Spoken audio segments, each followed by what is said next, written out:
This video is about how the sailing kayak Nomad was built. And I did this project before I started trying to learn how to do videos. I decided to try that for building Grace. And I've had some interest in this boat, and so I'm going to do my best to make a video based on the pictures and retrospectively about the design and build process for this boat. Hope you enjoy the video.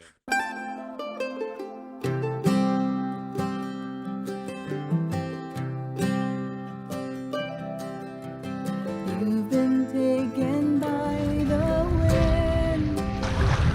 You have no closer side. Doors that would not let you in.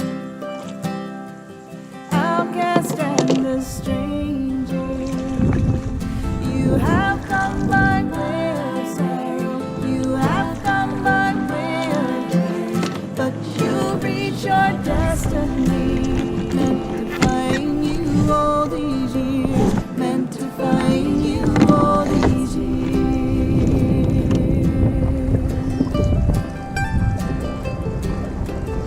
You have drunk a bitter wine, with none to be your comfort. You who once were left behind will be welcome at God's table. You have come by way of sorrow. You have come. Got a note from Michael in Denmark, who's interested in building something similar to Nomad, the sailing kayak, and offered to get him a copy of the plans. The problem is, unlike with Grace, where I learned the hard way, make a boat for the first time off these small scale drawings, and you get the lines up, stretch the stringers, and occasionally you got to move things a little bit to get the curves fair. I did that as well with Nomad, but these plans are a mess. These measurements may be accurate.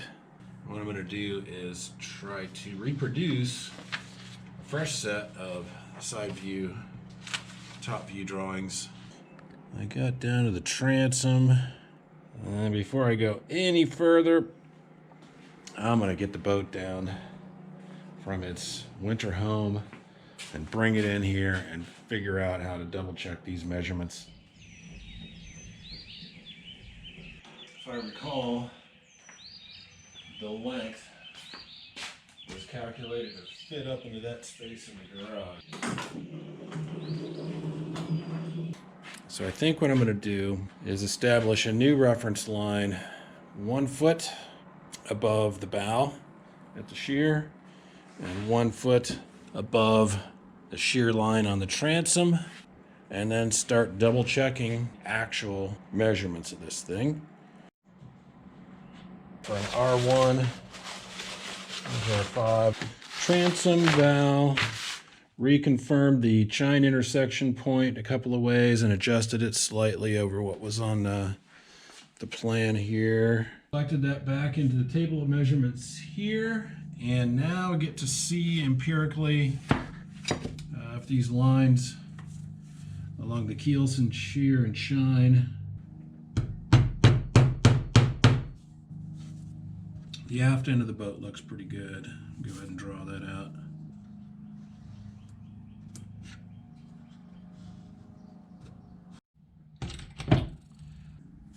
Looking at the shear. Last piece is the pattern for the stem. All right, on to the top view. All right, work these off the patterns, verifying where I can easily. And we'll see how these, the shear and the chine curves work out based on these numbers. All right, I didn't take any videos of making this boat, so maybe I can talk through since I'm going back through it in my mind anyway. And I think that's pretty believable. Foredeck ending here, of course, with the dagger board back here, the aft deck ending here at R5, and that worked out pretty well. I knew I wanted a sailing kayak we could both paddle in, but would be a real sailboat. I built it upside down on a strong back with paper patterns, then ribs and 2 formers. There's Michael looking at it. And then ran stringers 1x1s, joined 2 8-foot select 1x1s, scarf joined the 1/4-inch birch plywood, cut some drain channels, limber holes, and trimmed the bottoms off to the chine, and then made the paper patterns for the sides, scarf joined, and applied those as well. The transition forward there was a little awkward. I did better on Grace. It's fun getting it right side up for the first time. Epoxy putty around all the interior seams.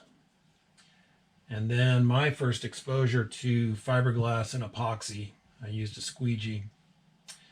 It worked out pretty well. And then some sanding and more coats. And then this is Sapele. I cut 1 piece and then resawed it for the 2 rails, and then the forward and aft cockpit trim pieces. The rudder rotates inside the cheek pieces there, and then a dagger board. Braced up heavily for the loads on the foredeck and the mast step and mast going through that foredeck.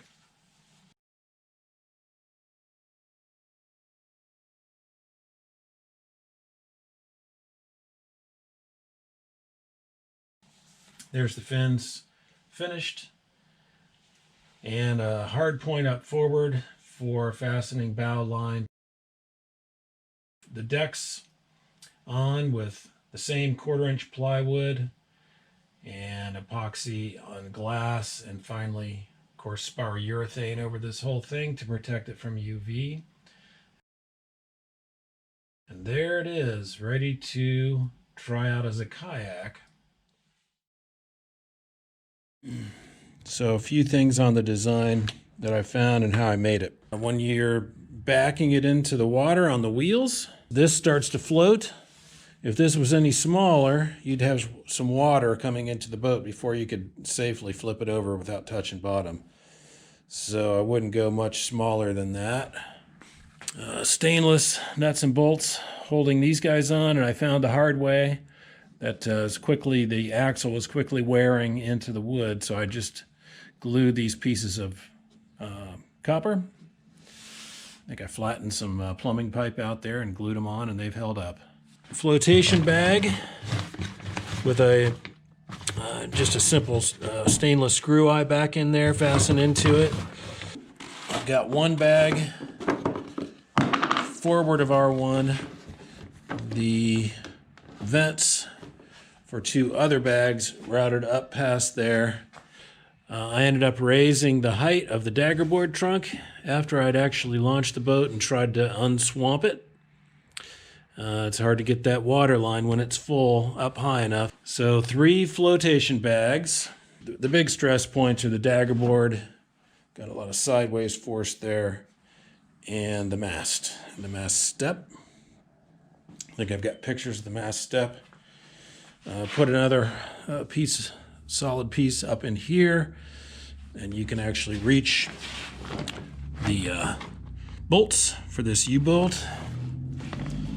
And it's nice, you can get in here and clean the whole thing, reach in through that access port. The wheels and the axle, made a few different versions of this.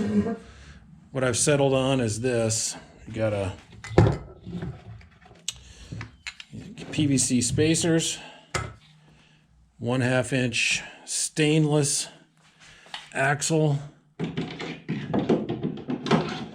These, of course, are the same hard points used for the Traveler for the main sheet, and then the tie downs when it's car topped. And these are lawnmower wheels. And just clip on. Go ahead and talk about the way the rigging has evolved. This has always worked well. I got a nice Harken cleat there for the main, just routed through a screw eye, which should have been stainless. And I've had to keep after that. I've had this out in salt water. And that's just enough friction, no problem. The boat is so tippy, as you can imagine, with a 30-inch beam, that if it's at all gusty, I don't cleat it. Rigging the locking line for the tiller when you're paddling. And what I found is without that rudder in the up position, it doesn't track very well as a kayak when you're paddling. It's really simple. These are just screw eyes. Again, should have been stainless and they aren't, but it's okay. One set from one side, one set from the stern, one set from the bow, one set from the stern, with a piece of Velcro that I have to replace every 5 years or so, sort of stapled there onto itself. And then shock cord. I've experimented with a couple of different kinds. Too much tension and it's hard to move. Too little, and the forces while you're paddling, those forces on the rudder will move it when you don't want it to move. So you're sitting there paddling and you just reach down beside, grab onto these ropes and pull it one way or pull it the other. Tiller's across here, just Velcro that. It's real easy to unvelcro it. A little bit about the rudder. When I first built it, I was assuming I would just have a pin that would hold the thing in up or down position. And launching on and off the beach, that's not great. Come up with this, it's okay. What you've got is two cables. One goes across underneath the tiller and hooks on here, and one comes down through this block and that block and on the other, so you can raise and lower. And then there's two sets of screws with these springs that it clips onto, and I've been happy with that. When it's on the down position, if I were to hit something hard, you got a little bit of give. And the dagger board, pretty straightforward. I thought initially I would need a locking pin. I don't.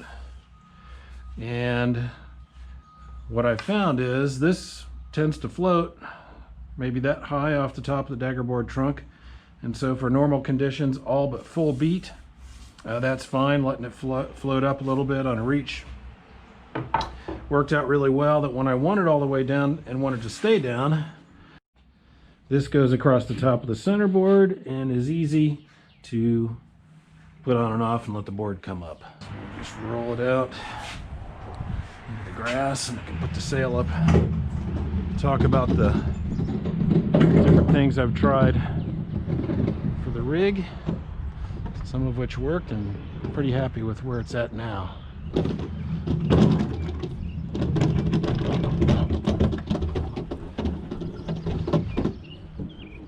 Grab it by the mast step.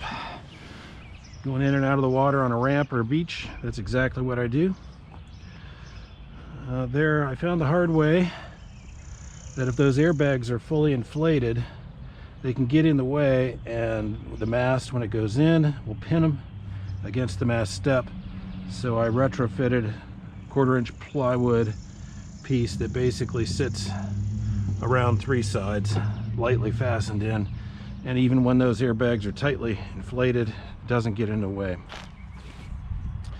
The mast is two 1x2s.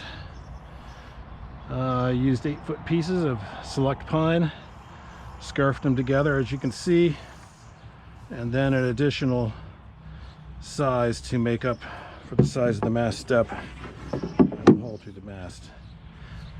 Originally I sailed with a pin through there, thinking that if it capsized and then, you know, it's thrashing around and this comes up out of the mast step, that torque would be really bad, tear it all apart, which is probably true, but I'm too lazy lately. I don't put it in, just count on not capsizing.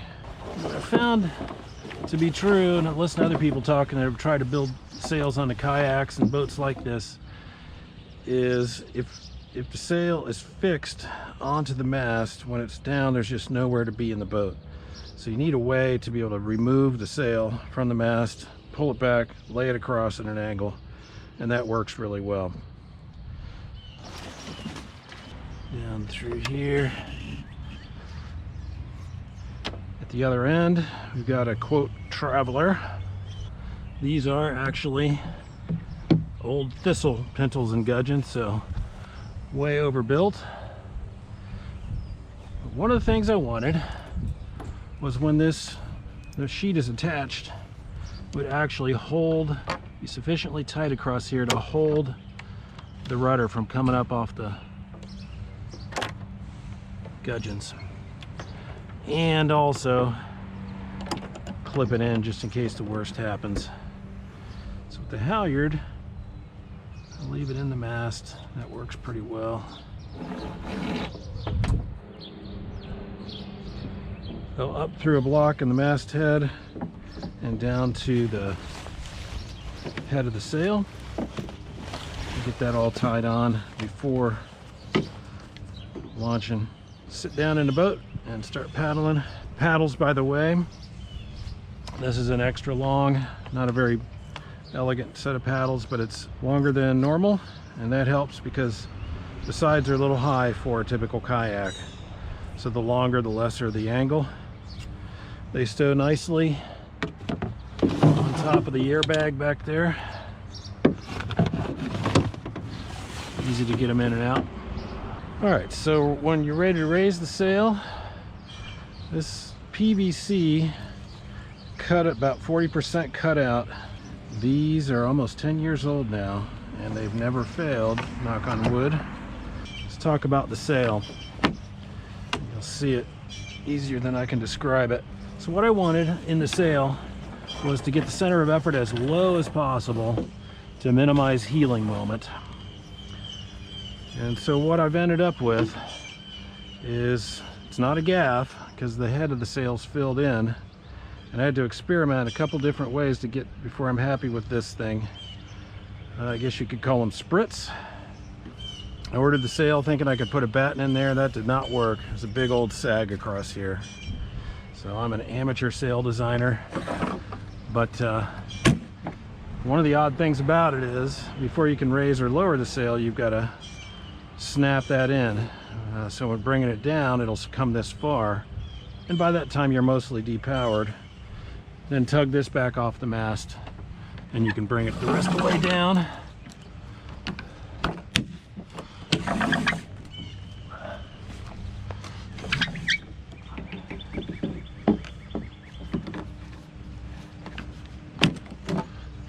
So that's the rig. I reef it. The reefing works really well. To do that, I typically put a loop around at the head, because once it's reefed and that is down below the masthead, there's outward forces as well as upward forces on that halyard, and it can pull the PVC off. So put a half hitch around there before tying off on the grommet. That keeps the masthead from being pulled off the mast. This grommet comes down and is tied on with this line. Similarly, that little tie off comes to that grommet, and then at least one of, bundle the junk up with that little yarn there to keep it out of the water. And I've been out 25 and above and reefed. It's pretty doable, even a narrow little boat like this. You need to keep it from shifting the sail around, so something needs to hold it there, and those ugly looking aluminum brackets ended up working. You got to make sure the heads are smooth inside the PVC so it doesn't scratch the mast going up and down. Bringing it down, as I said, it's going to start coming down, and when you're in the boat, just kind of a tug there, pull it off.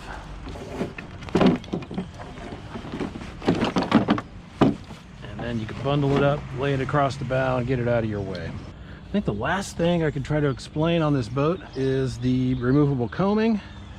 I found after the first few times sailing that I'm going upwind, anything more than 10 miles an hour of breeze, you start to get spray into the boat. This thing really helps, and it's pretty simple.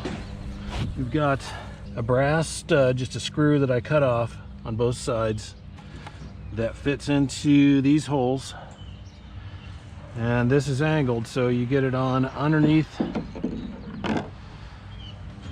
and lock it into those studs.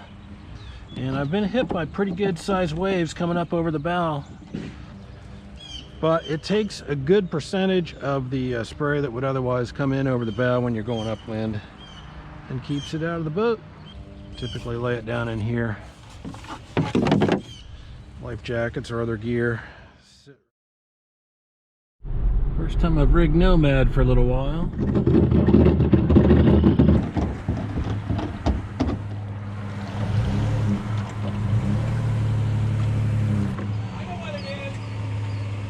Boat needs washed. This is the best way to do it.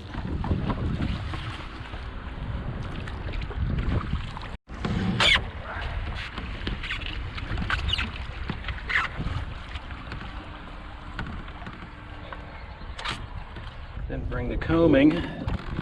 I don't think we're gonna need it. Elbow hiking.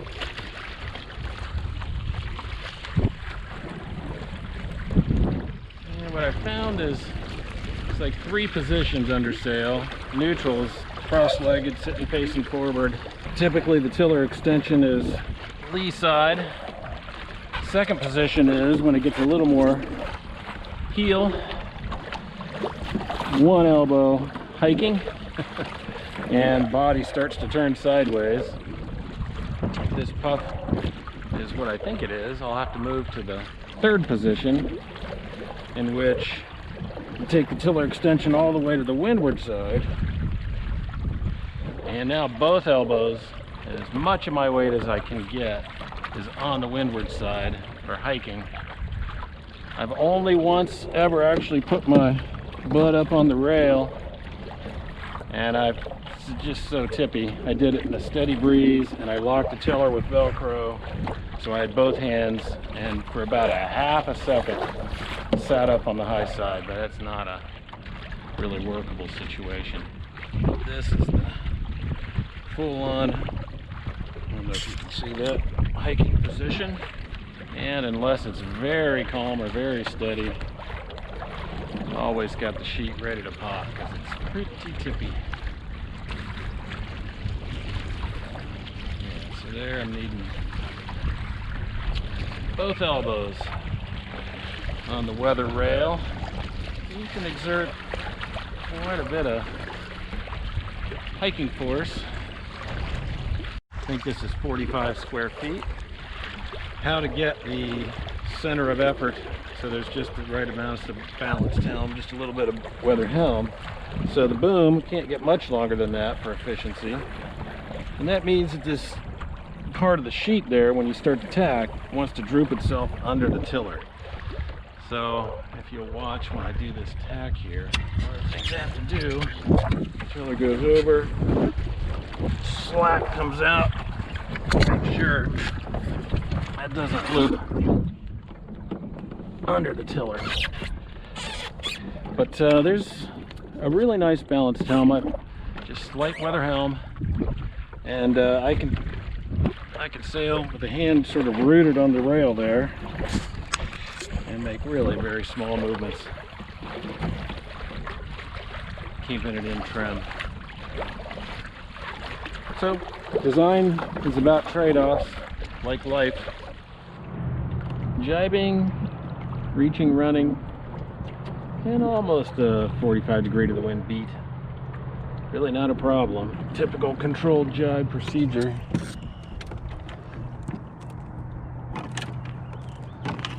I don't do it if it's really windy, especially if it's windy and gusty. Unless I'm trying really hard to get to windward, I just let it float there. Somebody said once that there was too much board for this boat. I don't know. I did square inch ratio to square footage of sail based on a couple of common boats, and I'm in the zone. So anything over about 20, it's just a big fight with the full main up. So the reefing, so after trial and error and experiments, this wishbone thing from windsurfer type booms, that's where I got the idea, I think works really well. I'm pretty happy with the efficiency of this sail, even though it is obviously low aspect ratio. I wouldn't change much if I had to buy it again, which I may have to. This one's getting a little worn. The only thing I'd change is don't put the sleeve in there. I need to get home and get ready for my granddaughter Ada's birthday party. Conditions like this, I could sail up to the dock, but I've found the hard way that with this rig, it's just awkward. It's easy to get some dock rash trying to do that. Much more comfortable kind of heaving to, getting the rig down, going back to paddling, and coming into the dock that way. So we'll go through that. So something like this.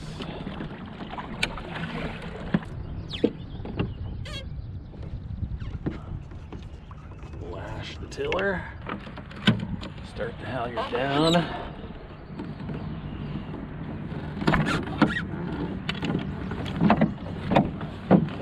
It's always a challenge to see if you can get it down dry.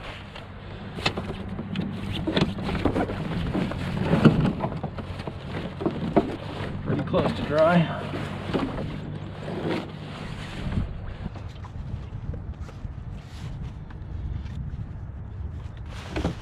And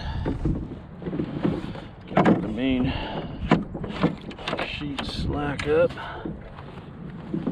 Bring the paddles out. And with this narrow beam, even though the sides are a little higher than a typical kayak, it still paddles really well, so pretty happy with that. In terms of the procedure to get it on and off the car, found the hard way that the thing to do is to get the gear onto the dock, get the boat up out of the water, lay it down, and then bring the car down to as close as I can to both and load them all up.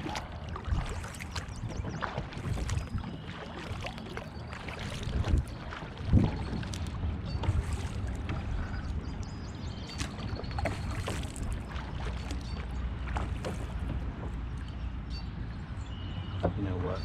It'll be easier for me to get the car into that little space there. Plus, easier to climb out on port when the boom and sail are on starboard.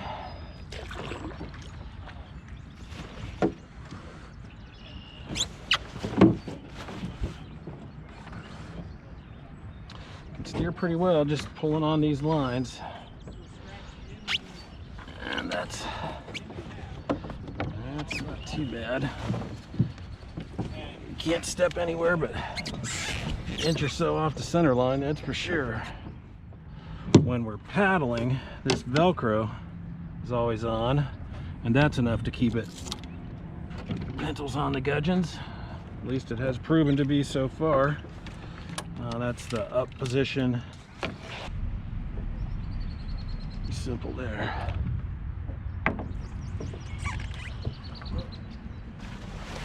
The sheet out of the cleat and coiled up. And get the sprit and the boom, sail between them, and attempt some kind of a roll. Works okay.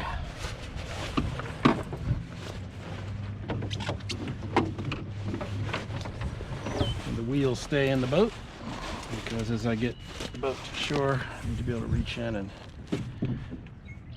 grab them and put them on, and then roll the boat over and drag it out, as we'll see here.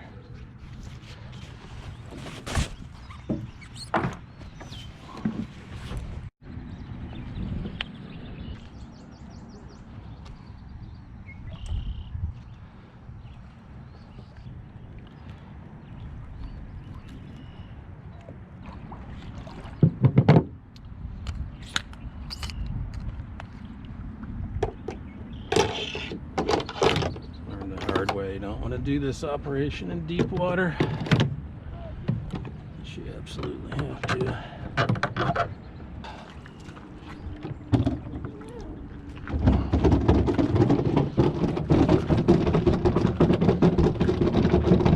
And also, that guy works well to keep, unless there's a lot of Convexity on the surface keeps it off the hard.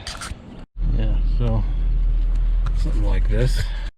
Mast is 10 feet, both on this car and previous car, my beloved Focus wagon.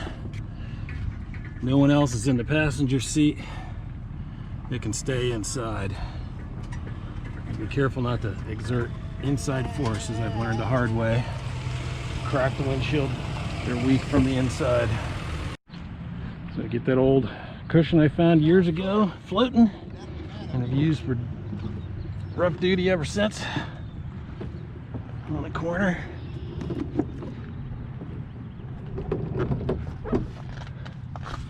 Get up underneath it and lift it up from the center. Not nearly balanced.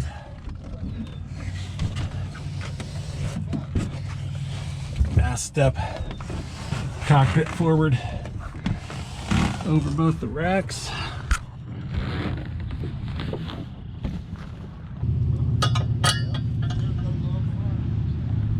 Wheels back off.